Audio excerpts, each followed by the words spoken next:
தொடர்ச்சியாக தியானித்து வருகிற மலை பிரசங்கத்துக்கு நேராக நம்முடைய கவனங்களை திருப்புவோம். ஏற்கனவே நாம் கிட்டத்தட்ட 5 செய்திகளை பார்த்திருக்கிறோம் அல்ல. யூடியூப்ல ஒரே ஒரு செய்தி தான் போடல.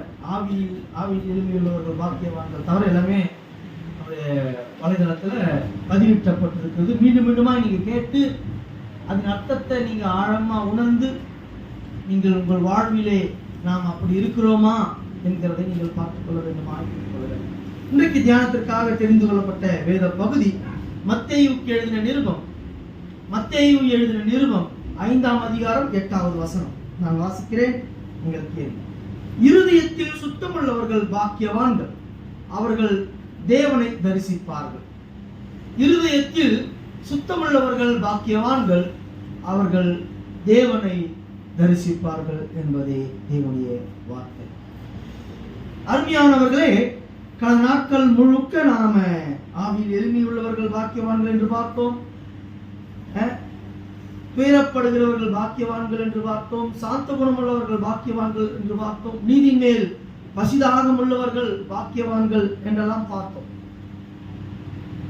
இந்த செய்தி ஒவ்வொன்றும் அந்த ஒவ்வொரு குணங்கள், ஒரு கிறிஸ்தவன் என்றால் எப்படிப்பட்ட குணமுடையவனாக இருக்க வேண்டும் என்று நம்ம பார்க்கல. ஞாபகம் இருக்குங்களா? கிறிஸ்தவனா எப்படி இருக்க வேண்டும் என்று இந்த பகுதி சொல்லல. கிறிஸ்தவன் என்றால் அவன் ஆவியில் எளிமையுள்ளவனாக நடந்து கொள்ள வேண்டும் என்று இங்கு சொல்லல. கிறிஸ்தவன் என்றால் ஆவியில் அந்த இரக்கமுள்ளவனாக இருக்க வேண்டும், நீதியின் பசிதாகம் உள்ளவனாக இருக்க வேண்டும். கிறிஸ்தவன் என்றால் சாந்த குணம் உள்ளவனாக இருக்க வேண்டும் என்று சொல்லல. கிறிஸ்தவன் என்றால் இந்த குணங்கள் இருக்கும் என்றுதான் வேதம் சொல்லுகிறது. நான் சொல்றது விளங்குதுங்களா? ரெண்டு வித்தியாசம் உண்டு.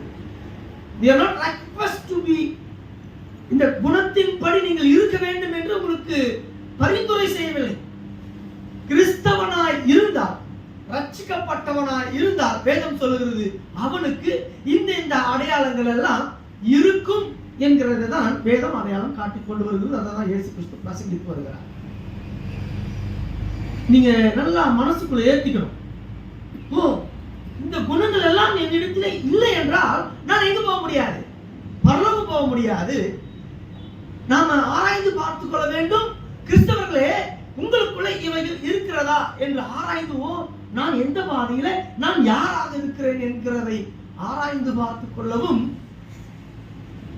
அதிலே இன்னும் சீரடையும் உறுதிப்படவும் நமக்கு இந்த பிரசங்கம் இன்றைக்கு அளிக்கப்பட்டுக் கொண்டிருக்கிறது. இன்றைக்கு அந்த வகையில நாம் தொடர்ச்சியாக, அருமையான சகோதரர்களை, தொடர்ச்சியாக நாம் தியானித்து வருகிற இந்த பகுதியில இன்றைக்கு இருதய சுத்தம் உள்ளவர்கள் பாக்கியவான்கள் என்று நாம் தியானிக்கிறோம். நிறைய வசனங்கள் இருக்கு. இது பெரிய செய்தி. நேரம் போச்சுன்னா நான் ஷார்ட்டா முடிச்சுட்டு நான் பண்றேன், கடந்துடுறேன். இன்னைக்கு நாங்கள் எங்க போறோம்? பெங்களூருக்கு அந்த மீட்டிங்காக போறோம். அதற்காக நீங்கள் ஜெபித்துக் கொள்ளுங்க. வராதவங்க ஜெபித்துக் கொள்ளுங்க. அடுத்த முறை போகிறப்போ நம்ம என்ன பண்ணலாம்? எல்லாருமே போகலாம். அவங்களுக்கெல்லாம் லீவ் இருக்கிற டைம்ல பார்த்து நம்ம அந்த கூட்டங்களை ஆயத்தம் பண்ணி நம்ம வெளியே போகலாம். ஆக இன்றைக்கு இந்த இருதய சுத்தம் உள்ளவர்கள் பாக்கியவான்கள் என்ற அந்த காரியத்தை கடவுளுடைய மக்கள் மாறுவதற்கு சிந்திக்க இந்த வசனங்கள் சொல்லப்படல. கிறிஸ்தவனா இருந்தா இப்படித்தான் இருக்கணும் என்கிறதான் உறுதியா இந்த வசனம் சொல்லுது. ஒரு கிறிஸ்தவனா இருந்தா அவன் இருதய சுத்தமுள்ளவனாக இருப்பான் என்கிறத இந்த பகுதி நமக்கு சொல்லுது. இப்போ கேள்வி, இருதயம் என்றால் என்ன? முதலாவது நாம் பார்த்திருக்கிறோம் இருதய சுத்தம். இருதய சுத்தம் என்ன? இருதய சுத்தம் எப்படி வரும்? அந்த இருதய சுத்தம் எப்படி இந்த கிறிஸ்தவர்கள் காத்துக் கொள்ள வேண்டும்? இருதய சுத்தம் எப்படி நம்முடைய இருதயத்தில் உருவாகுது என்கிறத பார்க்க இருக்கிறோம். அந்த இருதய சுத்தத்தை எப்படி காத்துக்கொள்ள வேண்டும் என்று பார்க்க இருக்கிறோம். தேவனை தரிசிப்பது என்றால் என்ன என்று பார்த்து, பிரயோகத்தை பார்த்து இந்த செய்தி முடிக்க இருக்கிறோம். அதாவது இருதயம் என்றால் வேதம் சொல்லுகிற அந்த இருதயம் என்றால் என்ன என்கிறத பார்க்க இருக்கிறோம். இரண்டாவது, வேதம் சொல்லும் இந்த பகுதியில பயன்படுத்திருக்கிற சுத்தம் என்ற வார்த்தை என்னவா அர்த்தப்படுது என்றதை பார்க்க இருக்கிறோம். பின்பு அதிலிருந்து தான் நாம் என்னத்தை கற்றுக்க போறோம். உண்மையான இருதயத்துல அந்த இறுதி சுத்தம் நமக்கு இருக்கா என்கிறத ஆராய இருக்கிறோம். இருதயம் சுத்தம் என்றால் என்ன? முதலாவது இருதயம், ஹார்ட். நம்ம உலகத்துல கூட இருதயம் என்ற வார்த்தையை பயன்படுத்துறோம். நம்ம சொல்லுவோம்ல, மனசுல இருந்து சொல்லுப்பா, மனசுல இருந்து சொல்லுங்க, உண்மையா மனசுல இருந்து நான் நேசிக்கிறேங்க, நான் இருதயத்துல இருந்து உங்களுக்கு வாக்களிக்கிறேன், இருதயத்துல இருந்து சொல்றேன் ப்ரோ, நான் உண்மையாவே இருதயத்துல இருந்து பேசுறேன் ப்ரோ, சும்மா வாயிலெல்லாம் பேசுறேன். இப்படியெல்லாம் உலகத்துல நம்ம என்ன பண்ணுவோம், நடைமுறையில வார்த்தைகளை பயன்படுத்துவோம். இப்ப இருதயம் என்றால் இந்த இடத்துல நாம சயின்டிபிக்கலா பாக்குறப்போ இருதயம் என்னது? இருதயம் என்னது? பேசுறதா? இல்ல. இருதயம்னா அது ரத்தத்தை அது சுத்திகரிக்கிற ஒரு ஆர்கன். It's organ. அந்த இருதயம் எப்படி இப்படி இருக்குமா? அது நம்ம வரைஞ்சிக்கிறது இல்ல. இருதயம் இப்படி வரைஞ்சது யாரு? வரைஞ்சிட்டு அம்பு விட்டுதெல்லாம் நம்ம தான். அந்த இருதயம் அப்படி இருக்காது. அது ஒரு கூம்பு வடிவில் அப்படியே ஒரு வித்தியாசமா அதுல நிறைய பைப்புகளா வந்து பார்த்திருக்கீங்களா சயின்ஸ் புக்ல? அதுதான் இருதயம். லிட்டரலா இருதயம் என்றால் லேப்டாப் லேப்டாப் லேப்டாப் என்று அடித்து கூட அடிச்சு கொண்டு இருக்கிற நம்ம ரத்தத்தை சுத்தம் பண்ணி நம்முடைய ஒவ்வொரு ஆர்கனும் நம்முடைய உடம்புல இருக்கிற எல்லா பகுதிகளுக்கும் அந்த சுத்தமான ரத்தத்தை செலுத்துற, சுத்திகரிச்சு அனுப்புற ஒரு செயலை செய்யற ஒரு ஆர்கன். அதுதான் என்னது? இருதயம். அப்போ நான் இருதயத்திலிருந்து பேசுறேன் ப்ரோ, நான் இங்கிருந்து பேசுறேன். நான் எங்கிருந்து பேசுறேன்? டயலாக் பார்த்துருக்கீங்க படத்துல, நான் இங்கிருந்து பேசுறவன் இல்ல, எங்கிருந்து பேசுறேன்? இங்கிருந்து பேசுறேன். இதெல்லாமே உலகம் கூட அது உருவகமாக, நல்லா விளக்குங்களா? இருதயத்தை ஒரு அடையாளமாக உருவகமாக இங்கிருந்து நம்ம பேசுறது இல்லை. அங்கிருந்து ஏதாவது பேச்சு வருது சொல்லி இருக்குதா, கண்டுபிடிச்சிருக்கா? இல்ல. இது எடுத்துட்டா இருதயத்திலிருந்து பேச்சு வந்தா, மூளையிலிருந்து பேச்சு வந்தா, எங்கிருந்து வருது நம்மள பார்க்க போறோம் இல்ல? எது இருதயம்?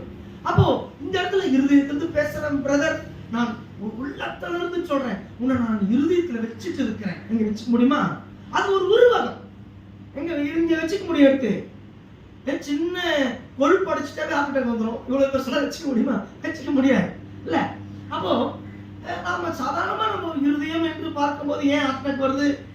அப்போ ஒரு மாதிரி வெயிட் கஷ்டம் வந்துட்டா மனசே கஷ்டமே, நம்ம பேசுற வார்த்தை அப்படியே ஒரு மாதிரி பாரமா வெயிட்டா அடைச்சிட்டு இருக்குங்க பிரதர். ஏன்? நீங்க கோவப்பட்டா உங்களுக்கு கண்கள் எல்லாம் செவக்கும். வெள்ளையா இருந்தா தெரியும், உங்க மூஞ்சே செவந்துடும். திட்டணும்னு அப்படியே சவ சவ சவ சவன்னு மூஞ்செல்லாம் ஆயிடும். பேசணும் கோவம் வந்துச்சு. இல்ல அழுதா அப்படியே முகம்லாம் செவந்துடும். ஏன் செவக்குது? ஏன் செவக்குது? கண்ணெல்லாம் செவக்குது. எனக்கு ஈஸியாக கண்டுபிடிச்சா கோவம் வந்தா என்ன ஆயிடும்? கண்ணு சும்மா ரெட் ஆயிடும். வீட்டுல கரெக்ட் கோவப்பட்டு கோவம் வந்துருச்சு, இல்ல வருத்தப்படுறாரு, இல்ல அழுகுறாரு, ஈஸியாக கண்டுபிடிச்சிடலாம் என் கண்ணை வச்சே. இல்ல ரொம்ப டயர்டா என்னுடைய ப்ரெஷர் பார்த்தாவே கண்ணை பார்த்தா தெரிஞ்சிடும் என்ன இருக்கும், ரெட்டிஷா இருக்கும். இவங்க கண்டுபிடிச்சிடுவாங்க, பிரதர் நீங்க ரொம்ப இன்னைக்கு சோகமா இருக்கு, ஏன்னா இது ஒரு மாதிரி மாறி இருக்கீங்களே, கண்டுபிடிச்சிடலாம் ஈஸியா இருக்கு. ஏன் மூஞ்சி அதை போல. அப்போ ஏன் இப்படி நடக்கு? அந்த இருதயத்துல ஹார்ட் அட்டாக்ன்றது என்னது? Blood pressure. அந்த ரத்தத்துக்கு ஒரு தன்மை இருக்கு, அது வீங்கும் குறையும். பிரஷர் என்றால் என்ன? அழுத்தம், மன வேதனை வரும்போது ரத்தங்கள் உப்புரி அடிக்குது இல்ல? அதான் நம்ம கண்கள் எல்லாம் என்னது, ரத்தங்கள்லாம் அப்படியே உப்புரி அடிக்கிறப்போ அது வெளியே பளிச்சு என்று அந்த ரத்தத்துடைய செப்பு நிறம் நமக்கு என்ன பண்ணுது தெரியுது. அது அங்க அழுத்தம் ஏற்படும் போது, ஒரு அடைப்பு ஏற்படும் போது ரத்தம் போக முடியாம அழுத்தம் அடைந்து அது என்ன ஆகுது? ரத்தங்கள் உப்புரி அடைகிறப்போ அந்த பிரஷர் டிப்ரெஷன் வரும்போது ரத்தங்கள் எல்லாம் அப்படி உப்புரி அடைந்து வெளியே போவதுக்கு கஷ்டப்படும் போது நம்மளுக்கு ஏற்படுகிறது என்னது? Pressure, depression. அதுக்கெல்லாம் மாற்றுக்கு இயற்கையாகவே செயற்கையாகவே அந்த ரத்தத்தை உபரி அடையாம குறைவதற்கான பிரஷருக்கு டிப்ரெஷனுக்குலாம் மாற்ற கண்டுபிடிச்சு வச்சிருக்கிறான். அதெல்லாம் பார்க்கணும். இப்போ இந்த இருதயம் என்று வேதம் சொல்லுகிற அந்த இருதயம், இந்த உலகம் கூட சொல்லுது அது உருவகமாக. எப்படி? இந்த இருதயத்தை பத்தி பேசுறேன், நான் பேசுறேன் ப்ரோ, அந்த இதயத்துக்கு வாய் இருக்குதா? பேச. அப்போ உலகம் சொல்வது போல இந்த வேதத்துல கூட இருதயத்தில் சுத்தமானவர்கள் பாக்கியவான்கள் என்று இயேசு சாமி சொல்றப்போ, ஆமா பிரதர், போயிட்டு 4 லிட்டர் ரத்தத்தை புதுசா மாத்தி ஏத்திருங்க, இருதயம் எப்படி ஆயிடும்? அதை பத்தியா சொல்றாரு இயேசு சாமி? எப்படி இருதயத்தை சுத்தம் பண்றது? இருதய சுத்தம் என்றால் என்ன? ஆபரேஷன் பண்ணி உள்ள இருக்கிற அழுக்கெல்லாம் எடுத்து போட்டு அங்க அடைப்பு கிடக்கு எடுத்து போறதா? அந்த இருதய சுத்தத்தை பத்தி பேச இங்கு கடவுள் அலிகோரிக்கலி ஒரு உருவகமாக ஒரு ஒப்பனையாக இங்கு பேசிக் கொண்டு வருகிறார்.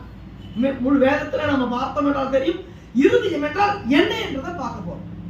அதை நான் பைபிள் குடும்ப ஆராதனைக்கு நாங்க நிமிர்ச்சி நடத்துற அந்த பிரைஸ்ல சொல்லியிருந்தோம். who designed our life, நம்முடைய வாழ்க்கை யார் டிசைன் பண்ணுது? இங்க நான் ஒரு சாதாரண ஒரு விஷயத்தை கண்டுபிடிக்கிறேன். ஒரு வாட்டர் கேனுக்கு மூடி, இந்த மூடிக்கு 1 இன்ச்சு சின்ன ஒரு அங்குலம், ஒரு 100 அளவு சின்னதா செஞ்சுட்டாங்க. மூடி மூடுமா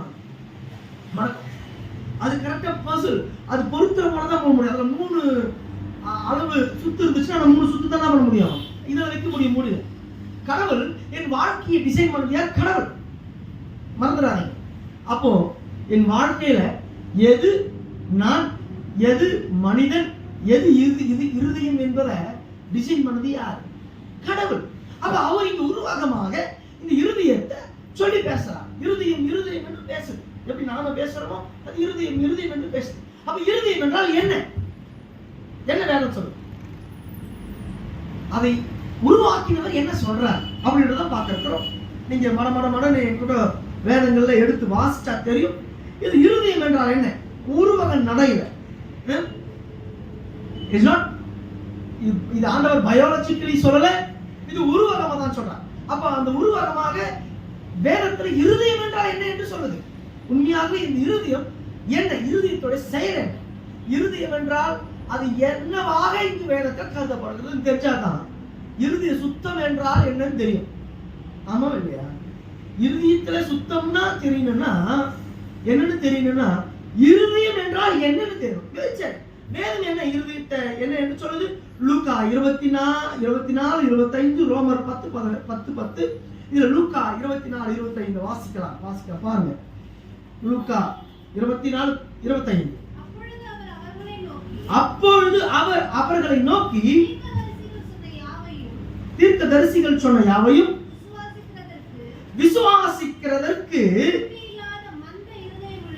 என்ன சொல்றாங்க? புத்தி இல்லாத மந்த இருதயம் உள்ளவர்கள் என்று இங்கு பயன்படுத்தி இருக்கிறத பார்க்கிறோம். விசுவாசிப்பதற்கு இங்க ஒரு இடம் இருக்கு. என்னதுங்க? இருதயம். அந்த இருதயத்தில் இருந்து இங்க எது வருது வெளியே? விசுவாசம். விசுவாசம் என்பது இருதயத்துடைய அந்த விசுவாசம் பிறப்பதற்கு ஒரு இடம் இருக்கு. அந்த இடம் என்னது? இருதயம். வேற நான் சொல்ல, அந்த விசுவாசிக்க முடியாத நிலையில உங்களுடைய இருதயம் மந்தமா இருக்கு. அப்ப விசுவாசிக்கிறதுக்கு எது எனக்கு அவசியமா இருக்கு? இருதயம். இரண்டாவது நீங்க பாருங்க, எசேக்கியேல் 13:2. எசேக்கியேல் 13:2 வாசிங்க. எசேக்கியேல் 13:2. இருதயத்துடைய வேலையெல்லாம் என்ன பாருங்க. இங்க முதல்ல பார்த்தோம் இருதயத்துடைய வேலை என்னவா இருக்கு? விசுவாசிக்கும்.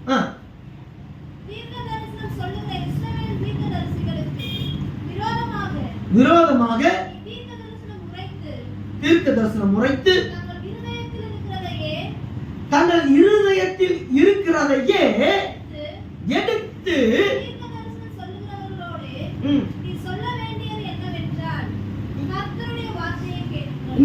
இங்க பார்த்தா இருதயத்தில் இருக்கிறதையே எடுத்து சொல்ல வேண்டியது என்னோட. இங்க பார்த்தோம்னா அது கீழே நீங்க 2 தடவை வாசிங்க. வாசிங்க அப்படியே.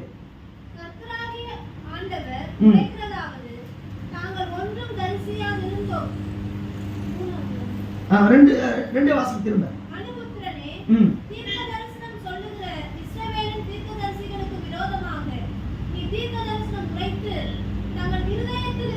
இந்த வார்த்தை நல்லா கவனிக்கணும்.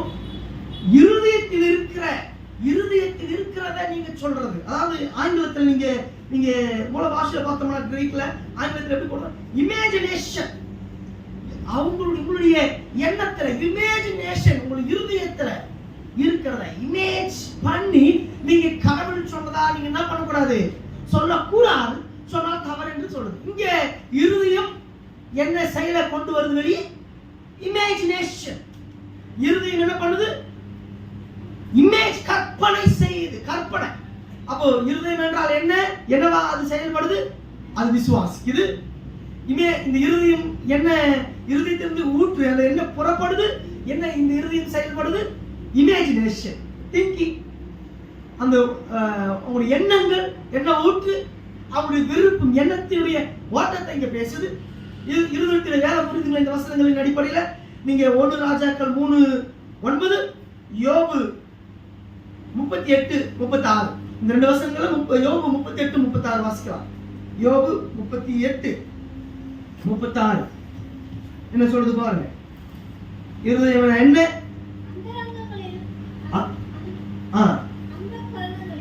அந்த கரணங்களில் ஞானத்தை வைத்தவர் யார்? உள்ளத்தில் புத்தியை கொடுத்தவர் யார்? உள்ளம், அந்த சேம் பதம் ஹீப்ரூல ஹார்ட்.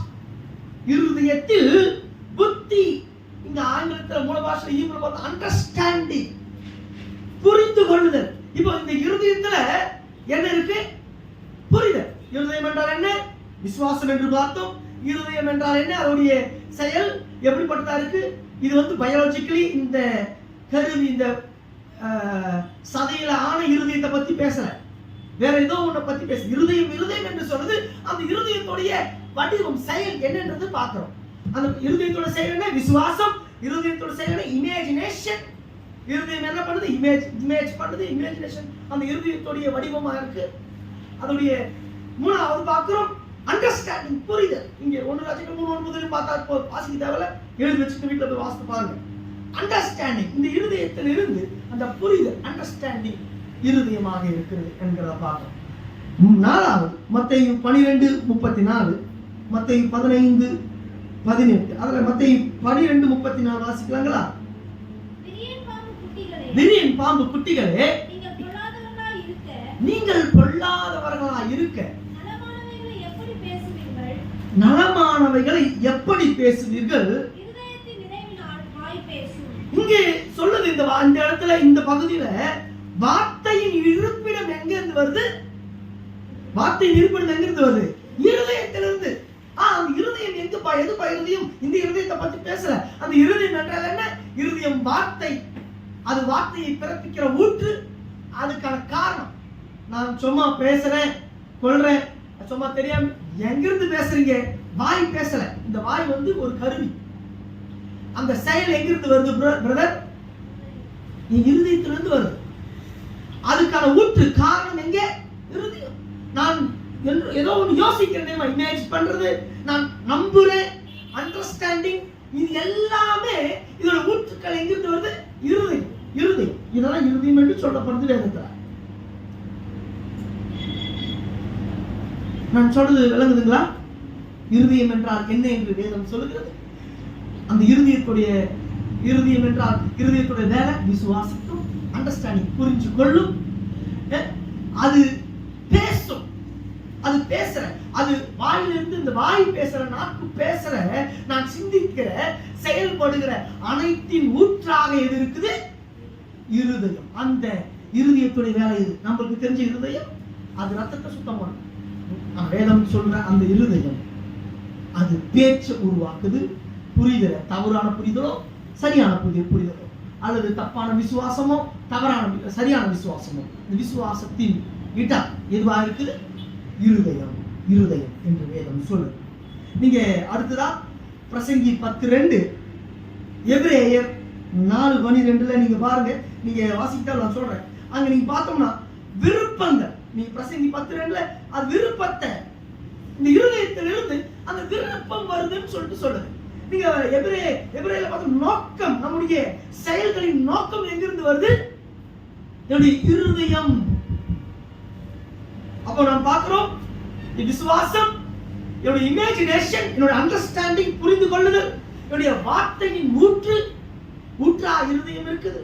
என்னுடைய விருப்பம், நான் எதை விரும்புறேன், எதையோ ஒன்று விரும்புறேன் தெரியுமா? இந்த விருப்பம் என்னவா இருக்குது? எங்கிருந்து வருது? அந்த இருதயம். அந்த இருதயம் என்கிறத தான் அந்த விருப்பம் பேசிக்கொண்டு வருது. என்னுடைய நோக்கம், இதை செய்யணும், அதை செய்யணும். என்னதான் சொல்றோம், உண்மை இருதயத்துல நான் அப்படி நினைச்சு சொல்லல பிரதர். என் நோக்கம் எங்கிருந்து வருது? இருதயம். எது இப்போ இருதயம் என்று புரியுத நான் பேச வரப்போ, இருதயம் என்றால் என்ன என்னதான் பார்த்துட்டு வரோம். இருதயம் என்றால் அது விசுவாசம், அதோட செயல் விசுவாசமா இருக்கு. அது இமேஜினேஷன், அண்டர்ஸ்டாண்டிங், புரிந்து கொள்ளுதல், வார்த்தைகளின் ஊற்று, என்னுடைய விருப்பம், என்னுடைய நோக்கம். இங்கே 1 கொரிந்தியர் 2:9, லேவியர் ஆகமம் 18:7, அதுல 1 கொரிந்தியர் 2:9 மட்டும் வாசிக்கலாங்களா? வாசிங்க. 1 கொரிந்தியர் 2ஆம் அதிகாரம் 1. எழுதியிருக்கிறபடி ஆயத்தம் பண்ணினவைகளை கண் காணவும் இல்லை,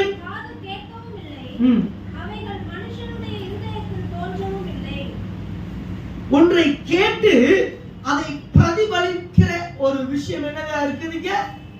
இருதயம் பிரதிபலிக்கிற இடம்.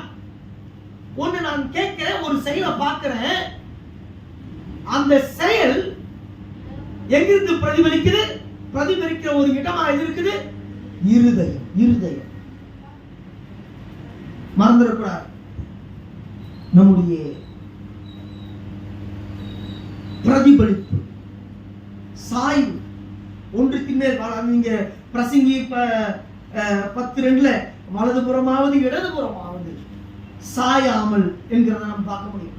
அது ஒரு சாய்வை கொண்டிருக்குது. இருதயம் ஒன்று ஒரு பக்கமா சாய்ந்திருக்கும், ஒன்று கெட்டது பக்கம், இல்லை நல்லது பக்கம், ஏதாவது ஒரு பக்கம் என்ன பண்ணும்? அது சாய்வு, சாய்வுடைய ஒரு செயல். இருதயம் சாய்வுக்குரியது. நீங்க இறுதியா வாசிச்சலாம் எபேசியர் 6:6, எபேசியர் 6:6 என்ன சொல்லுது பாருங்க. மனுஷனுக்கு பிரியமாய் இருக்கிற பார்வைக்கு ஊழியம் செய்யாமல் கிறிஸ்துவின் ஊழியக்காரராக மனப்பூர்வமாய் தேவனுடைய சித்தத்தின்படி மனப்பூர்வமாய் என்ற வார்த்தை தெரியுங்களா? மனப்பூர்வமாய் என்ன பண்ணுங்க, செய்யுங்க. இந்த மனப்பூர்வமாய் அங்க பார்த்தா இன் வில், நம்முடைய வில் பவர்ல எண்ணம், நம்முடைய வில்னா புரியுதுங்களா? மனப்பூர்வமாய், மனதில் இருந்து என்னுடைய சித்தம், என்னுடைய வில், கடவுளுடைய சித்தம் செய்ய எங்களுடைய இருதயம் அதை செய்ய முற்படுகிறத வில் இங்க பார்க்கிறோம். இப்போ இந்த இடத்துல இருதயம் என்றால் என்னன்றது இது ஒரு சாம்பிள் தான், மறந்துடாதீங்க. இல்லைங்க, நான் கொஞ்சம் வசனம் கொடுத்திருக்கிறேன். வேதத்துல முழுக்க எடுத்து பார்த்தீங்கன்னா இருதயம் என்றால் என்னவென்று இங்கு சொல்லப்படுகிறது. அது விசுவாசிக்குது. ஐயோ, அந்த இருதயம் அது இமேஜினேஷன் பண்ணுது, அந்த இருதயம் பேசுது, அந்த இருதயம் எது தேவைன்றதை விரும்புது, விருப்பம் அங்கிருந்தா வருது, நோக்கம், செய்யக்கூடிய நோக்கம் அதுதான் இருக்குது, ஒன்றை சார்ந்து இருக்கிறது அதுதான் செய்யுது, அல்லது நான் மனப்பூர்வமா விரும்புகிறது எல்லாம் இதுதான் வேதம் சொல்லுது. இது ஒரு சாதாரண, இது என்னவா இருக்கிறது? இருதயம் என்றால் எது? பர்சனாலிட்டி, ஒரு மனுஷனுடைய பர்சனாலிட்டி. இருதயம் என்றால் ஒட்டுமொத்தமா நாம் சொல்றது என்ன? Personality of human man. ஒரு மனிதனுடைய முழு பர்சனாலிட்டி. நம்ம என்ன உலகத்துல பர்சனாலிட்டின்னு சொல்லுவோம்? நல்ல பர்சனாலிட்டியா இருக்கிறாருப்பா, அவருடைய உடை, அவருடைய செயல், அவருடைய இதுதான் நம்ம வெளிப்புறமாக பார்க்கிற நம்முடைய செயல தான் பர்சனாலிட்டி என்று நாம சொல்லுவோம். வேதம் சொல்லுது அது உண்மையான பர்சனாலிட்டினா என்ன? அவருடைய செயல், எண்ணம், உள்ளார்ந்த உள்ள இருக்கிற மனுஷன், அதுதான் இருதயம் என்று சொல்லுது. இருதயம் என்னன்னு புரியுதுங்களா? இன்வர்ட் பர்சனாலிட்டி, உள்ளாழ்ந்த மனிதன் தான் இருதயம். இந்த ரத்தத்தை சுத்தம் பண்ற இருதயத்தை பத்தி பேசலாம். எனக்குள்ள இருக்கிற மனுஷன் இருதயம் என்று எனக்குள்ள இருக்கிற மனுஷன் தான் இந்த கை என்ன செய்யணும்னு முடிவெடுக்கிறான், இந்த கண் எதை பார்க்கணும் முடிவெடுக்கிறான், எதை பேசணும்னு முடிவெடுக்கிறான், உள்ள ஒருத்தன் எதையோ ஒன்று முடிவெடுத்து பேசிக்கிட்டே இருக்கிறான்ல, மனசுக்குள்ள ஏதோ ஒன்று நடந்து கொண்டு இருக்கிற, விசுவாசிக்கிறேன், அதை செய்யறேன், இல்ல இந்த பக்கம் சாயிறேன், இதை விரும்புறேன், அது விரும்பாம போறேன், எல்லாவற்றையும் செய்கிற உள்ள இருக்கிற ஒரு மனுஷன், அதுதான் இருதயம் என்று வேதம் சொல்லுது. பிரதர், இருதயம்னா என்னது புரியுதுங்களா? எது? இந்த வடிவத்தில் இருக்கிற இல்ல ரத்தம் கொப்பளிச்சு லப்டப் சொல்றாங்க, அந்த ஒரு organ. It's not talking about the biological organ. It's talking about inward man. உள்ளாழ்ந்த மனிதனை குறிச்சு இருதயம் என்று கடவுள் வேதத்தில் பேசிக்கொண்டிருக்கிறார். உள்ளாழ்ந்த மனிதன். அப்போ இதுல இருந்து நாம தெளிவா டிஃபைன் பண்றோம். இருதயம் என்பது பர்சனாலிட்டி. அது ஒரு ஆர்கன் அல்ல. வேதம் அது பர்சனாலிட்டியா சொல்லுது. அனைத்து செயல் அங்கிருந்து தான் வருது. அந்த இருதயம் தான் யோசிக்குது. அந்த இருதயம் தான் எல்லாத்தையும் விரும்புது. இப்போ இருதயம், இந்த இருதயத்துல தான் சுத்தம் என்கிறத ஆண்டவர் பேசுகிறத பார்க்கிறோம். உலகம் சொல்ற அந்த இருதயத்தை சுத்தப்படுத்துறத சொல்லல. ஒருத்தர் இப்படியே பிரசங்கம் பண்றார், இருதயத்தில் சுத்தம் உள்ளவர்கள் பாக்கியவான்கள், கிறிஸ்தவர்களுக்கு ஹார்ட் அட்டாக் வராது, சுத்தம் பண்ற வராங்க. இங்க அந்த இருதயத்தை பத்தியே பேசுது. நான் விளையாட்டு சொல்ல யூடியூப் லிங்க் சொல்றேன். நான் கேட்டு சரி நான் தான் இப்படி பேச நம்மள யாராவது சொல்றாங்களான்னு சொல்லிட்டு வேதபூர்வமான விளக்கம் அப்படின்னு எடுத்து பார்த்தா அதையும் சொல்லிருக்கான். நான் அப்படியே ஆப் பண்ணிட்டேன் உடனே. ஆனா நம்ம எடுத்து வச்சு வசனம் இப்படி சொல்றது இருதயம்லாம் இந்த இருதயத்தை பத்தி பேசிட்டு. அதான் நான் அழுத்தமா சொல்றேன், இது இந்த இருதயத்தை பத்தி பேசுறேன். உள்ளான மனுஷன் இருதயம் என்று வேதம் சொல்லுது. எனக்கு இருதயம் என்று சொல்லுது வேதம். உள்ளான மனிதன் தான் இருதயம். அதுதான் இருதயம். பர்சனாலிட்டி அதுதான் இருதயம். அதுதான் இருதயம். இருதயம் என்று சொல்றார் ஆண்டவர்.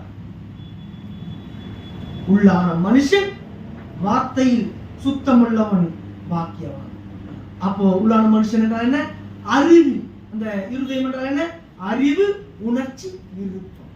இதான் வேதம் சொல்லுது. இது எல்லாத்திலையும் அதுதானே பார்க்கிறோம். அறிவு, உணர்ச்சி, விருப்பம். அப்போ உள்ளான மனுஷன் அவன் வார்த்தையிலே சுத்தமுள்ளவனா இருக்க வேண்டும். அந்த உள்ளான மனுஷன் என்றால் என்ன? அந்த இருதயம் என்றால் என்ன? அறிவில் சுத்தமுள்ளவன் பாக்கியவான், உணர்வில் சுத்தமுள்ளவன் பாக்கியவான், விருப்பத்தில் சுத்தமுள்ளவன் பாக்கியவான், என்னுடைய நோக்கத்தில் சுத்தமுள்ளவன் பாக்கியவான். எல்லாவற்றிலும் என்னுடைய செயல், என்னுடைய சார்பில் எதை நான் சார்ந்திருக்கிறேன், ஏதோடு கூட நான் ஒத்து இருக்கிறேன், என்னுடைய செயல் அனைத்திலும் சுத்தமுள்ளவன் பாக்கியவான் என்று வேதம் சொல்லுகிறது. இந்த சுத்தத்தை எப்படி செய்யணும்ன்றது புரிஞ்சு போச்சா? சுத்தம் எதிலே சுத்தம் இருக்கணும்? அறிவு, பேச்சு, விருப்பம், நோக்கம். செய்யற நோக்கம் ரொம்ப முக்கியங்க. நோக்கத்துல எல்லாமே அடங்கும். ஏன் உதவி செய்யற நோக்கம் என்ன? ஏங்க நான் ஒருத்தருக்கு போய் தாங்க பிரதர் ரொம்ப கஷ்டப்படுறீங்க சிஸ்டர், தாங்க வச்சுங்க சிஸ்டர். ஏன்? என் நோக்கம் என்ன? என் நோக்கம் தேவன் மகிமைப்பட வேண்டும் என்றால் அது ஒரு காலமும் என்ன பண்ணாது, அது மறைக்காது. அது உள்ளத்திலே காழ்ப்புணர்ச்சியோ அல்லது வேற எந்த எண்ணமும் இருக்காது. நோக்கம் என்ன? அன்பு. தேவன் என்னுக்கு இறங்கியிருக்கிறார். ஐயோ அவங்க ரொம்ப கஷ்டப்படுறாங்க, மனதுருகள். என் நோக்கம் என்ன? மனதுருகளா? இல்ல அவங்க நம்மளை வாழ்த்தணும், போற்றணும், அவங்க நம்மளுக்கு என்ன பண்ணணும், அப்படியெல்லாம் நோக்கம் இல்லைங்க. என் நோக்கம் அதை இதை கொடுத்தா அவங்க எனக்கு செஞ்சாங்க நான் செய்யறேன், இல்ல நான் செய்தால் இதை கொடுத்தால் வேற ஒன்று எனக்கு கிடைக்கும், ஏதோ ஒரு லாபம். அது நோக்கமா? என் நோக்கத்தில் சுத்தத்தை பற்றி பேசிட்டு வரா. என் வார்த்தையில சுத்தம், என் இருதயத்தின் எண்ண ஓட்டத்திலே சுத்தம், என் விசுவாசத்தில் சுத்தம், என்னுடைய செயலில் சுத்தம், என்னுடைய விருப்பத்தில் சுத்தம், என்னுடைய உணர்ச்சியில் சுத்தம். உணர்ச்சி இருதயம் என்று நாம் பார்க்கிறோம். இதுதான் அந்த குரு, அந்த பர்சனாலிட்டின்னு சொல்றது தெரியுமா? இந்த சரீர பிரகாரமான இந்த உடல் அமைப்பை பர்சனாலிட்டி என்று வேதம் சொல்லல. இப்பதான் சொல்றோம் one God 3 person. இப்ப பர்சனாலிட்டி என்ன புரியுதா? இது புரிஞ்சதுன்னா உங்களுக்கு திருத்துவம் புரியும். one God 3 person. 3 God இல்ல, one God 3 person. பர்சனாலிட்டி. மனிதனுக்கே இதுதான் பர்சனாலிட்டி. நான் சொல்றது விளங்குதுங்களா பிரதர்? பர்சனாலிட்டி இருதயம் என்றால் உள்ளார்ந்த மனுஷன். சரி, இப்போ இந்த சுத்தம் என்ற வார்த்தையை பார்க்கலாம் வேதத்துல. இப்போ இருதயம் என்றால் உங்களுக்கு புரிச்சுல? ஏன்னா நான் பார்க்க போற ஒவ்வொரு சொல்ல போற காரியங்கள்ல இருதயம் என்னன்னு தெரிஞ்சா தான் உங்களுக்கு அர்த்தம் புரியும். சரி, இருதய சுத்தம் உள்ளவர்கள் பாக்கியவான்கள். சுத்தம் என்றால் என்ன? எந்த சுத்தத்தை பத்தி பேசுறார்? ஆங்கிலத்தில் பியூரிட்டி, பியூரிஃபை. கத்தாரோஸ் என்ற பதத்தை இங்கு பயன்படுத்தி இருக்கிறத பார்க்கிறோம் கிரீக்ல. அது கத்தாரோஸ் என்ற பதம் பியூரிட்டி, பியூரிஃபை, சுத்தம் என்ற பதத்தை பயன்படுத்தப்பட்டிருக்கு. ஏன் இதை நான் அழுத்தமா சொல்லணும்? கிட்டத்தட்ட புதிய ஏற்பாட்டுல 28 முறை இந்த வார்த்தை பயன்படுத்தப்பட்டிருக்கு. நீங்க நினைக்கிற போல பரிசுத்தம் என்ற வார்த்தை இது கிடையாது. நம்ம 16:89 பார்த்தது தெரியுங்களா? பரிசுத்தப்படுத்துங்க, sanctification, அந்த பதம் இது கிடையாது. இது யூதர்களுக்கு புரிஞ்சிருக்கும். இது ஆண்டவர் சொல்றாப்போ ஆண்டவர் சொல்லியிருக்கிறார், இருதயத்தில் பரிசுத்தம் உள்ளவர்கள் அன்றாட பரிசுத்தப்படுத்திக் கொள்ளுங்கள் சொல்ற அந்த வார்த்தை இங்க இல்ல. அந்த வார்த்தைக்கு பயன்படுத்தப்படல, அது வேற வார்த்தை. இங்க பயன்படுத்தப்பட்டிருக்கிற வார்த்தை கத்தாரோஸ் என்ற வார்த்தையை இங்கு கடவுள் பயன்படுத்தியிருக்கிறார். இங்க அந்த வார்த்தையை கேட்டுக்கொண்டிருந்தவர்கள் யார்? கேட்ட மக்கள் யார்? அந்த லிசனர் யார்? கிரவுட் யார்? யூதர்கள். அந்த யூதர்களுக்கு கண்டிப்பா இந்த சுத்தம் என்ற வார்த்தை தெரிஞ்சது. இருதயத்தில் சுத்தம் என்ற வார்த்தை, அவங்க அந்த சுத்தம் என்ற வார்த்தையை, இந்த பியூரிஃபிகேஷன், இந்த கத்தாரோஸ் என்ற வார்த்தையை தொடர்ச்சியா வாழ்க்கையில ஒவ்வொரு இடத்திலும் அவர்கள் ஒவ்வொரு ஆராதனையிலும் பயன்படுத்திய வார்த்தையாக இருக்கிறது. இந்த பதம் பரிசுத்தம் என்ற வார்த்தைக்கு நீதிமானாக்கப்படுது என்ற வார்த்தையிலிருந்து வித்தியாசப்படுது. இது யூதர்களுக்கு மிக பழக்கமான வார்த்தை. நம்ம புறஜாதிகள் நமக்கு இது தெரிவித்து வாய்ப்பில்லை. அதனால இந்த வார்த்தையை நம்ம அறிந்து கொள்ள வேண்டும். சுத்தம் என்றால் என்ன? நீங்க பார்த்தோம்னா கிட்டத்தட்ட 28 முறை வேதத்தில் இந்த பயன்படுத்தப்பட்டிருக்கிற இந்த வார்த்தை யூதர்கள் சுத்திகரிக்கிற, யூதர்கள் ஒவ்வொரு செயலிலும் ஒவ்வொரு முறையிலும் அவர்கள் சுத்திகரிக்கிற, சுத்திகரிப்பு என்று சொல்லுகிற அந்த வார்த்தை இங்கு பயன்படுத்தி இருக்கிறார் இயேசு கிறிஸ்து. யூதர்களுக்கு அந்த சுத்திகரிப்பு என்றால் என்னன்னு தெரியும். சோ யூதர்களுடைய சுத்திகரிப்பு என்ன என்பதை ஆண்டவர் அறிந்துதான் இருதயத்தை சுத்தம் பண்றதை பத்தி இங்க ஒப்பிட்டு பேசுறதா பார்க்கணும். நீங்க வாசிக்க தேவையில்லை, எழுதி வச்சுங்க. என்னாகமும் 19, லேவியராகமும் 14ஆம் அதிகாரம், லேவியராகமும் 12 3ஆம் வசனம் 4ஆம் வசனம், லேவியராகமும் 22 1 6, 2 நாளாகமும் 30 17 18, என்னாகமும் 8ஆம் அதிகாரம் 13 18. மீண்டும் சொல்றேன், என்னாகமும் 19ஆம் அதிகாரம், லேவியராகமும் 14ஆவது அதிகாரம், லேவியராகமும் 12ஆம் அதிகாரம் 3 4, லேவியராகமும் 22 1 6, 2 நாளாகமும் 30ஆம் அதிகாரம் 17 18, என்னாகமும் 8ஆம் அதிகாரம் 13 18. இந்த இடத்துல எல்லாத்தையும் நீங்க பார்த்தீங்கன்னா இந்த பதம் பயன்படுத்தப்பட்டிருக்குது. சுத்திகரிப்பு என்றால் என்ன என்பதை நீங்க விளக்கலாம். இதே பதம் இயேசு கிறிஸ்து பயன்படுத்தி அதே பதம் அங்கு பயன்படுத்தி இருக்கிறத பழைய ஏற்பாட்டில் நீங்க பார்க்க முடியும். இந்த பகுதியில சுத்திகரிப்பு எப்படி பண்ண வேண்டும் என்று ஆண்டவர் இஸ்ரவேலுக்கு கொடுத்திருக்கிற கட்டளைகளை நீங்க வாசிக்க முடியும். கிருபாசனத்துல அங்க போகும்போது அந்த கிருபாசனத்தை எப்படி சுத்தம் பண்றது, குத்து விளக்குகளை எப்படி சுத்தம் பண்றது, ஆலயத்தில் இருக்கிற குத்து விளக்குகள் இருக்கு தெரியுங்களா, அந்த குத்து விளக்குகளை எப்படி சுத்தம் பண்றது, ஆசாரியன் அந்த ஆலயத்துக்குள்ள போகும்பொழுது அவனை தன்னைத்தானே எப்படி சுத்திகரித்துக் கொள்ள வேண்டும் என்கிறத சொல்லப்பட்டிருக்கிறது. பனிமூட்டுகள் அங்க இருக்கிற அந்த ஆலயத்தில் இருக்கிற கூடாரத்தில் இருக்கிற பனிமூட்டுகளை எப்படி சுத்திகரிக்க வேண்டும் என்கிற கட்டளைகள் இங்கே நீங்க பார்க்க முடியும். பெண்கள் அவருடைய இந்த மாதவிடா நேரத்தில் அவர்களை எப்படி சுத்திகரித்துக் கொள்ள வேண்டும், அந்த டைம்ல எப்படி சுத்திகரித்துக் கொண்டு பின்பு ஆண்டவரிடத்துல செல்ல வேண்டும் என்று பார்க்கிறது.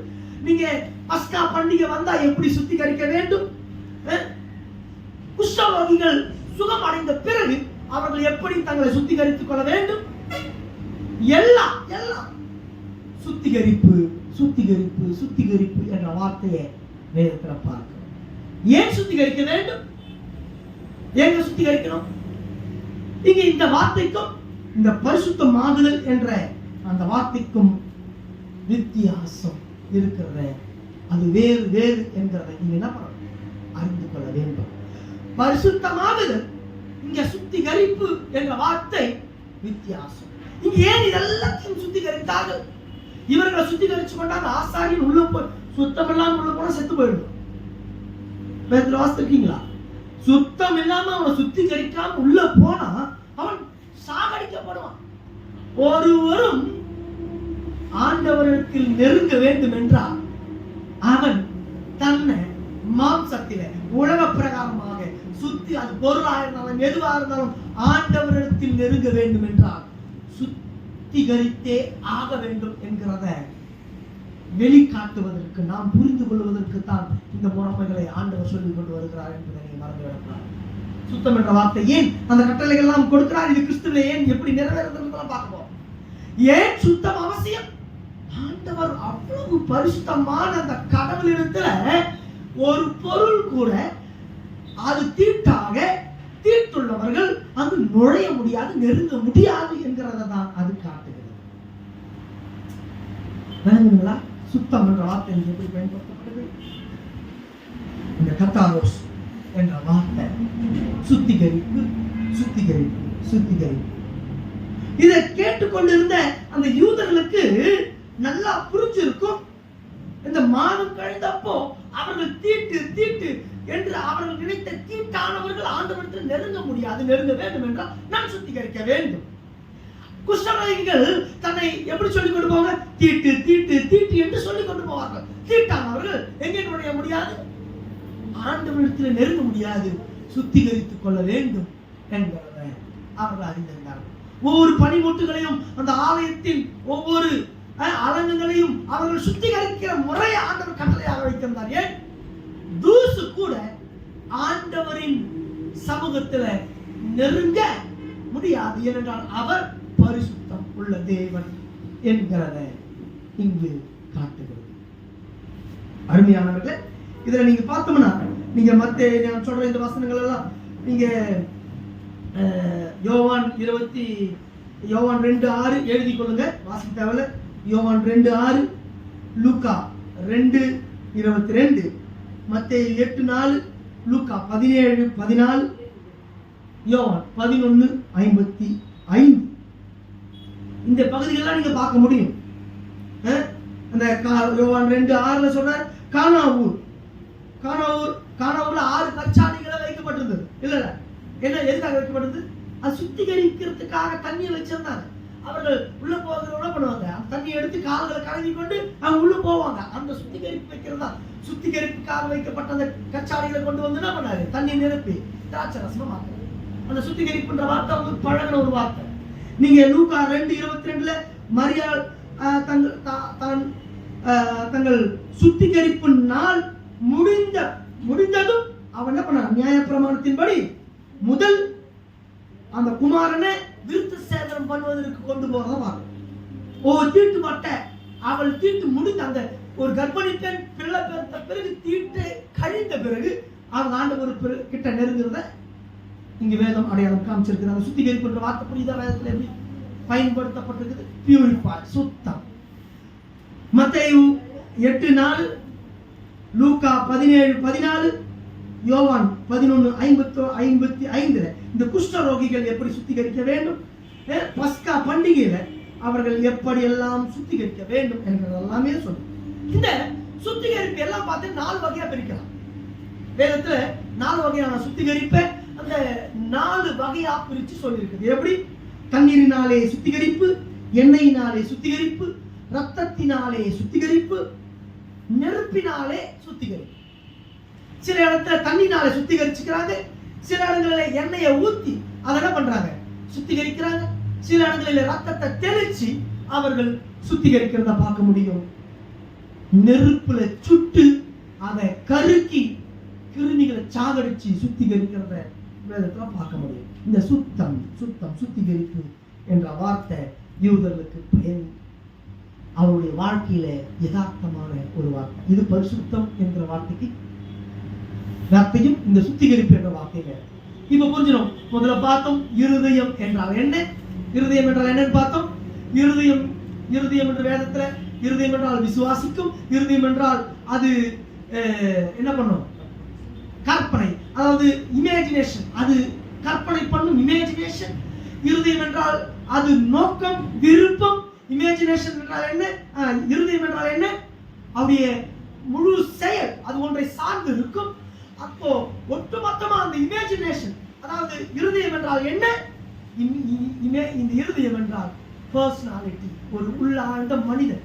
நான் பார்க்கிற இந்த சரீர பிரகாரமான மனிதன் இல்லாமல் இந்த கையையும் காலையும் இந்த மனிதனை செயல்படுத்தும் உள்ளே இருக்கிற மனிதனைத்தான் இருதயம் என்று வேதம் சொல்லுது.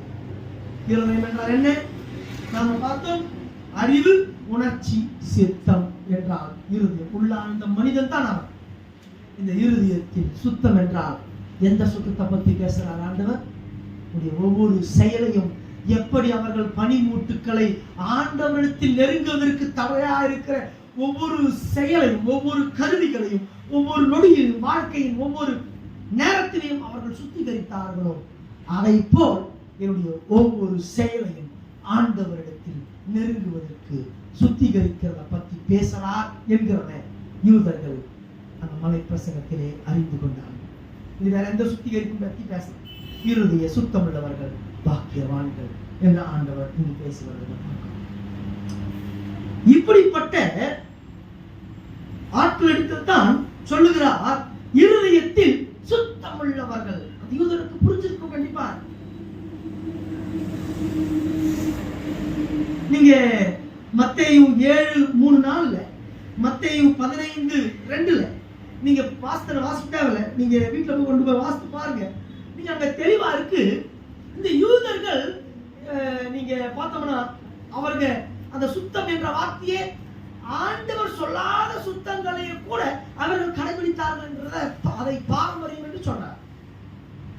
கை கழுவுனா அது குத்தம், கால் கழுவுனா குத்தம், அந்த கிளாஸ கழுவுனா குத்தம், அங்க இருக்கிற அந்த பனி மூட்டுகளை, அங்க வீட்டுல இருக்கிற எல்லா பாத்திரத்தையும் சுத்தம் பண்ணி வைக்கணும் என்று ஒரு அளவுக்கு ஆண்டவர் சொல்லாத சுத்தத்தையும் அவர்கள் எக்ஸ்ட்ரீமான சுத்திகரிப்புக்கு அவர்கள் உள்கடந்து போனாங்க. எங்க இருந்து இது வந்துச்சுன்னா, அவர்கள் எகிப்துக்கு அடிமையாய் போன பிறகு அங்கிருந்து கத்துக்கிட்டு வந்த வேலைதான். ஆண்டவர் எதை சுத்திகரிப்பு சொன்னார் அதை சுத்தம் பண்ணு. அது அதுதான் சொல்றாரு.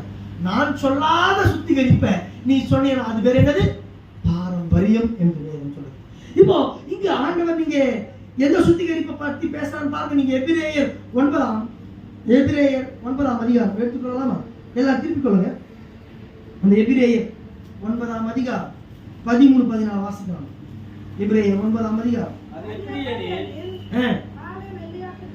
காலை வெள்ளையாட்டு கடா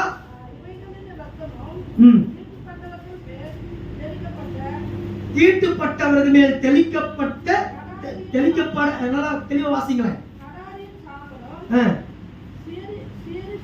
கடாரின் சாம்பலும் சரீர சுத்தி உண்டாகும்படி பரிசுத்தப்படுத்துமானால் நித்திய ஆவினாலே தம்மை தாமே பழுதற்ற பலியாக தேவனுக்கு ஒப்பு கொடுத்த கிறிஸ்துவுடைய ரத்தம் ஜீவனுள்ள தேவனுக்கு ஊழியம் செய்வதற்கு உங்கள் மனசாட்சியை, செத்த கிரியைகளை, செயல்களை, என்னுடைய எண்ணம், சிந்தனை, உள்ளாண்ட மனித ஒவ்வொன்றையும் சுத்திகரிப்பது எவ்வளவு நிச்சயம் என்று வேதம் சொல்கிறது. அங்கே பழைய ஏற்பாட்டில் ரத்தத்தை தெளிச்சு அவர்கள் எப்படி கடாரியின் ரத்தத்தை வெட்டி இந்த வெளிப்புறமான அந்த மனுஷன் சுத்திகரிப்பதற்கு அது பயன்பட்டதோ, அதே போல இன்றைக்கும் அந்த சுத்திகரிப்பு என்றது எப்படி வருது? என்னுடைய இருதயத்தை சுத்திகரிக்கிறேன். என் இருதயம் என்றால் என்ன? என்னுடைய சிந்தனை, என்னுடைய நோக்கம், என்னுடைய பேச்சு, என்னுடைய செயல் அனைத்தையும், இந்த வெளிப்புறமான மனுஷன் செய்கிற அனைத்து செயலும் தான் அந்த இருதயம். அந்த இருதயம் உண்மையான ரட்சிப்பு கொண்ட அந்த இருதயம் ரட்சிப்பு கொண்டிருக்கலாம். கிறிஸ்துவின் ரத்தத்தினாலே தெளிக்கப்பட்டு சுத்திகரிக்கப்பட்டு இருக்க வேண்டும் என்கிறத பேசலாம். இப்போ ஆண்டவர் எப்படி சுத்திகரிக்கப்பட வேண்டும் என்று பேசுறார். உண்மையாகவே ரட்சிக்கப்பட்டிருந்தா எப்படி நீங்கள் சுத்திகரிக்கப்பட்டிருப்பீர்கள் என்று பேசுகிறார். அந்த உண்மையான ரட்சிப்பு என்றால் என்ன இப்ப சொல்றாரு? இங்கே ரத்தத்தினாலே அவர் மன சாட்சியை, செத்த கிரியைகள், செத்து போன என்னுடைய கிரியைகள், அழுக்கான தீட்டான என்னுடைய கிரியைகள், அழுக்கான என் பேச்சு, அழுக்கான என்னுடைய சிந்தனை, அழுக்கான என்னுடைய நோக்கம், அழுக்கான என்னுடைய சார்பு, அழுக்கான என்னுடைய இயல்பான குணம், இதெல்லாம் இருதயம் பார்த்த வேதத்துல எல்லா வசனங்களும் பார்த்தோம்ல. எது இருதயம்? இருதயம் என்று சொல்றேன். என்னுடைய உணர்ச்சி, என்னுடைய சித்தம், என்னுடைய அறிவு, இப்படிப்பட்ட உள்ளார்ந்த இந்த இருதயத்தை தான் ஆண்டவர் அவருடைய கல்வாரி சிலுவையின் ரத்தத்தை தெளிப்பதினாலே சுத்தம் பண்ண இது உங்ககிட்ட இருக்குதா பாருங்க. உண்மையான ரட்சிப்பு புரியுதா? எதுல சுத்தமா இருக்கிறது? ஏங்க இங்க நான் அன்றாட பரிசுத்தப்படுத்திக் கொள்வதை பத்தி பேசல. நீ ஒரே முட்டா ஒரு கிறிஸ்தவன் என்ன இதுல சுத்திகரிக்கப்பட்டு இருக்கணும், இது சுத்தமா இருக்கும்னு சொல்ற. இதுல சுத்தம் இல்லையா நீ ரட்சிக்கப்படல, ரத்தம் தெளிக்கப்பட்டு நீ சுத்திகரிக்கப்படல என்றார். நான் அதை ஒப்பிட்டு காட்டுறேன் தெரியுங்களா? இயேசு கிறிஸ்து நீங்க அப்படியே 19 வசனத்தை வாசிங்களேன். எப்படியெனில் மோசே நியாயப்பிரமாணத்தின்படி சகல ஜனங்களுக்கும் எல்லா கட்டளைகளையும் சொன்ன பின்பு ரத்தத்தை தண்ணீரோடும் சிவப்பான ஆட்டு மயிரோடும் ஈசோப்போடும்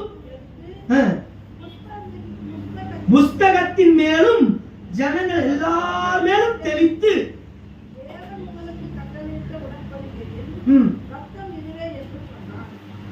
எப்படி அன்றைக்கு அந்த மனிதர்கள் வெளிப்புறமான அவர்களுடைய நிரந்தரமற்ற இயேசு கிறிஸ்துவை நோக்கி அவருடைய ரத்தங்கள் தெளிக்கப்பட்டு அவருடைய செயல்கள் ஒவ்வொரு செயலையும் சிந்தனையில தப்பா, உன் வார்த்தையில தப்பு பண்ணியா, உன்னை நோக்கத்தை தப்பா, வா தெளிச்சு கொண்டு போ, நீ சுத்திகரிக்கப்படுவா என்று சொன்ன அந்த செயல் இன்றைக்கு ஆவியிலே கிறிஸ்துவின் ரத்தத்தினாலே என் இருதயம் சுத்திகரிக்கப்பட்டிருக்கிறது. இதே போல என்று ஆண்டவர் சொல்றார். இப்ப புரிதா? இருதயத்தில் சுத்தம் உள்ளவர்கள் பாக்கியவான்கள். இருதயம் என்றால் என்ன, சுத்தம் என்றால் என்ன என்கிறது உங்களுக்கு விளங்குதா? இது புரியலையா நீங்க ரட்சிக்கப்படலன்னு அர்த்தம். இயேசுவின் ரத்தத்தால தெளிக்கப்பட்ட மனிதன் இருதயத்துக்குள்ள அந்த உள்ளார்ந்த மனிதன் சுத்திகரிக்கப்பட்டிருப்பான் என்று வேதம் இங்கு சொல்லுது. Nature of man does not have purity of heart. உலக பிரகாரமான மனுஷன் சுத்தமான உள்ளத்தை இருதயத்தை கொண்டிருக்க மாட்டான் என்று வேதம் சொல்லுது. அதான் சொல்றோம். அவர் ரட்சிக்கப்படலாம் கூட பிரதர், அவர் நல்ல மனுஷன், நல்ல முடிவு எடுப்பார், நல்ல ஆலோசனை சொல்லுவார். பைத்தியக்காரத்தனமா இல்லை இது. வேதம் சொல்லுது இருதயம் என்றால் பர்சனாலிட்டி, ஒரு மனுஷன் அவன் சிந்தனை செயல் ஓட்டம். ரட்சிக்கப்படாத எப்படி ஒரு நல்ல தீர்வு கொடுக்க முடியும்? அவன் கொடுக்கிற எல்லா தீர்வும் கரைப்பட்டது, தீட்டானது என்று வேதம் சொல்லுது. அதான் சொல்றோம், ஒரு ரட்சிக்கப்பட்ட மனிதனுடைய ஆலோசனை அதுவே சுத்திகரிக்கப்பட்ட சுத்தமான ஆலோசனை. ஒரு அவிசுவாசத்துல ஒரு காலம் நேச்சர் இந்த உலகத்தில் இருக்கிற மனிதனுடைய இருதயம் சுத்திகரிக்கப்படாத ஒரு இருதயம் என்று வேதம் சொல்லுது. சுபாவத்திலே பிறந்த மனிதன் அவனுடைய இருதயம் சுத்திகரிக்கப்படவில்லை என்று சொல்லுது. எந்த இருதயம் எது உண்மையான சுத்திகரிப்பு இல்லை என்றதை பாருங்க. முதலாவது சுபாவத்திலே நார்மலான மனுஷன், ரட்சிக்கப்படாத மனுஷன், அவருடைய இருதயம் சுத்திகரிக்கப்படாத இருதயம் என்று பார்க்கிறோம். நீங்க உதாரணம் ஆதியாகமம் 6:5-7 வச்சுட்டு வாசித்தால் ஆதியாகமம் 6:5, எரேமியா 15:9, மத்தேயு 15:18-19. சுபாவத்தில் பிறக்கிற மனுஷன் எவனுக்கும் இருதய சுத்தம் இல்லை என்று இந்த பகுதிகள் எல்லாமே சொல்லுது. அதனால நீங்க சொல்ற கூடாது அவிசுவாசி அவன் நல்ல மனுஷன் பிரதர், நல்லா யோசிப்பான், நல்லதுதான் செய்வான் அப்படின்னு ஒரு காலமும் ஒரு உண்மையான சத்தியத்தை அறிந்த மனுஷன் சொல்ல முடியாது. ஏன்? அவன் இருதயத்தில் சுத்தம் அடையவில்லை. இருதயம் என்றால் என்ன? என் சிந்தனை, என் நோக்கம், என்னுடைய விருப்பம் எல்லாம் பர்சனாலிட்டி ஒரு மனுஷனும் அதுதான் இருதயம். உள்ளார்ந்த மனுஷன் தான் இருதயம் என்று வேதம் சொல்லுது. ரெண்டாவது எது அந்த சுத்தம், இருதய சுத்தம் இல்லை என்று வேதம் சொல்லுது? மறந்துடாதீங்க, ரட்சிக்கப்பட்ட மனுஷனுக்கு பூர்ணமான சுத்தம் இல்லை என்று வேதம் சொல்லுது.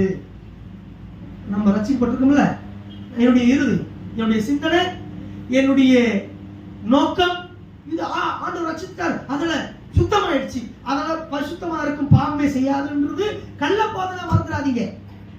இங்க இரண்டாவது பார்க்கணும் எது அந்த உண்மையான மன சுத்தம், இருதய சுத்தம் இல்லை.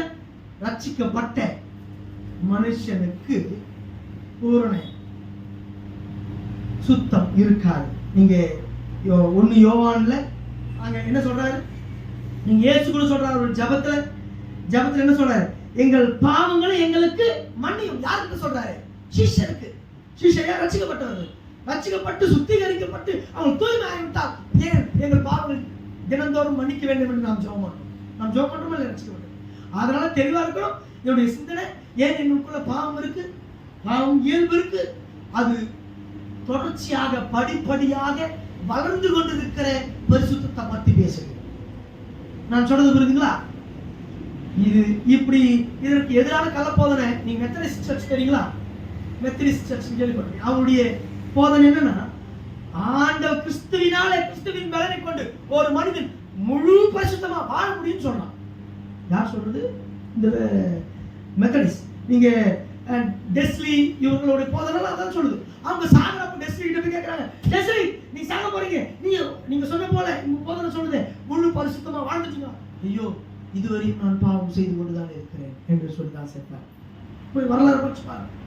அவர்கள் ஒருவரும் பாவம் செய்யாம சாக வரைக்கும் அவங்க பாவம் அவங்களுக்குள்ள இருந்துச்சு. அந்த முழு பரிசுத்தத்தை பத்தி பேசுறேன். சுத்திகரிப்பு, சுத்திகரிப்பு என்றால் புரியுதா? பரிசுத்தத்தை பத்தி பேசுறேன். சுத்திகரிப்பு என்ற வார்த்தை, சுத்திகரிப்பு என்ற வார்த்தை, கத்தாரோஸ் என்ற வார்த்தையை இங்கு கடவுள் பேசிக் கொண்டிருக்கிறார். மூணாவது, எது சுத்திகரிப்புல எதையும் நாம் செய்யும் பொழுது ஏன் செய்கிறோம், எதற்கு என்கிற அறிவில்லாமல் நாம் செய்வோம் என்றால் அது பாரம்பரியம், அது ஒன்லி செயல், வெளிப்புறமான மனுஷன் என்று வேதம் சொல்றது. அது சுத்திகரிக்கப்பட்ட எண்ணம் கிடையாது. நான் செய்யற ஒரு செயல் ஏன் நான் செய்யறேன்னு எனக்கு தெரியல, ஏன் நான் செய்யறேன் தெரியல பிரதர், மறந்துடாதீங்க. அது என்ன இல்லை, சுத்திகரிக்கப்பட்ட உள்ளம் இல்லை என்று வேதம் சொல்லுகிறது. ஒரு சுத்திகரிக்கப்பட்ட ஒரு மனுஷன் ஒரு செயலை ஏன் செய்யறன்னு நமக்கு தெரியும். அதான் சொல்றோம், பாரம்பரிய இருதயம் கொண்டவர்கள் அவர் ரட்சிக்கப்படலன்னு சொல்றோம். பிரதர் ஏன் இந்த கிறிஸ்துமஸ் கொண்டாடுறீங்க? பிரதர் எங்க சர்ச்சில் வழக்கம், அது எங்க பாரம்பரியம், அதெல்லாம் செய்யும். ஏன் அர்ப்பின் பண்டிகை கொண்டாடுறீங்க? அது காலகாலமா செஞ்சுட்டோம் பிரதர், அதெல்லாம் செய்யும். ஏன் பிரதர் வளகாப்பு வைக்கிறீங்க? தெரியாது பிரதர், சொல்றான், பெரியவங்க தான் சொல்றாங்க, செய்யறேன். மறந்துடாதீங்க, அது சுத்திகரிக்கப்பட்ட இருதயம் உள்ளவர்கள் அல்ல, அது வெளிப்புறமான மனுஷன். ஏன் கை கழுவக்கூடாது ஆண்டவர் கேட்கிறார். டேய், வேதத்தில் நான் சொல்லவே இல்லை. நாங்கள் பாரம்பரியமாக அதை செய்து கொண்டு வருகிறோம். அவன் ஏன் சொல்ல தெரியல, வேதத்திலிருந்து எடுத்து சொல்ல தெரியுமா? வேதத்தில் சொல்லி இருக்கிறது, இதை நான் செய்கிறேன் சொல்ல தெரியல. அந்த இறுதி சுத்திகரிக்கப்பட்ட இருதயம் இல்லை என்றுதான் ஆண்டவர் சொல்றாரு. உன் காது கேட்குது, நான் வாஸ்தவம் இல்லை, உன் காது கேட்குது, உன் கண் பார்க்குது, ஆனா அது ஏன் என்று உனக்கே கிளங்கல. நீ ஆராதிக்கிற, ஏன் இந்த ஆராதனை செய்யப்படுது, எதுக்கு இந்த சத்தியம் கேட்கிற, உனக்கு புரியல. உனக்கு புரியுது. சிலர் என்ன பண்ணுறது, கேட்பாங்க, எல்லாம் அப்படியே மனசெல்லாம் ஒரு மாதிரி இருக்கு, ஆனா விலகவே திரும்ப அதை தான் செஞ்சுட்டு இருப்பாங்க. இந்த இருதயம் சுத்தமுள்ள இருதயத்துக்கு எதிராக ஆண்டவர் சொல்லல, சுத்தமுள்ள இருதயம் பாக்கியவான்.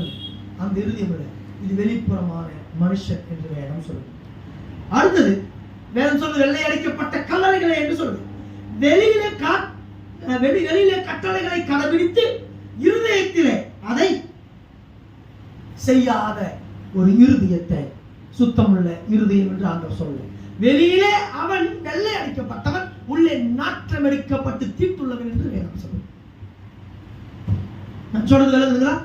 உள்ளாழ்ந்த மனிதனை பத்தி தான் பேசுறோம். இருதயம் என்றால் என்ன? உள்ளாழ்ந்த மனிதன். உள்ளாழ்ந்த மனிதன் இருதயத்தில் சுத்தமுள்ளவர்கள் என்றால் நான் வெளியில் இல்லைங்க, மனுஷன் பார்ப்பதற்காக செய்கிற செயலை பத்தி பேசல. அங்கு உள்ளாழ்ந்த மனிதனிலே ஏற்படுகிற சுத்தத்தை பத்தி பேச. இதோட நான் முடிச்சு கொள்றேன். இதோட 2வது பாகம் இன்னும் இருக்கு. இதிலேயே பாதி பகுதி எது இருதய சுத்தம் இல்லை என்றதை பார்க்க இருக்கிறோம். இன்னும் வேற எது பார்க்கல. கடவுள் தேவனை தரிசிப்பது என்றால் என்ன என்கிறத பார்க்க இருக்கிறோம். அதோடைய பிரயோகம் அடுத்த செய்தியில, அடுத்த வாரத்தை அதை பார்ப்போம். இது மறந்துடக்கூடாது இந்த செய்தி. நீங்க ஞாபகம் வச்சுதான் புரியும். இருதயம் என்றால் என்ன, இருதய சுத்தம் என்றால் என்ன, எது இருதய சுத்தம் இல்லை. அடுத்த முறை நீங்கள், நான் உண்மையை தேம்பி அழுத இந்த பிரசங்கத்தை ஆயத்தம் பண்ணும்போது அந்த செயல் என்ன, எது இறுதிய சுத்தம் இல்லை என்கிறத நாம பார்க்க இருக்கிறோம். உண்மையாவே கடவுளை நாம் தரிசிக்க போறோமா என்கிறத பார்க்க இருக்கிறோம். அதை சொல்லுது, கடவுளை ஒருவரும் ஒரு காலம் தரிசிக்கிறது. ஏன் பரலோகத்துல பரிசுத்தமா இருக்க தூதனே கடவுளை பார்க்க முடியல.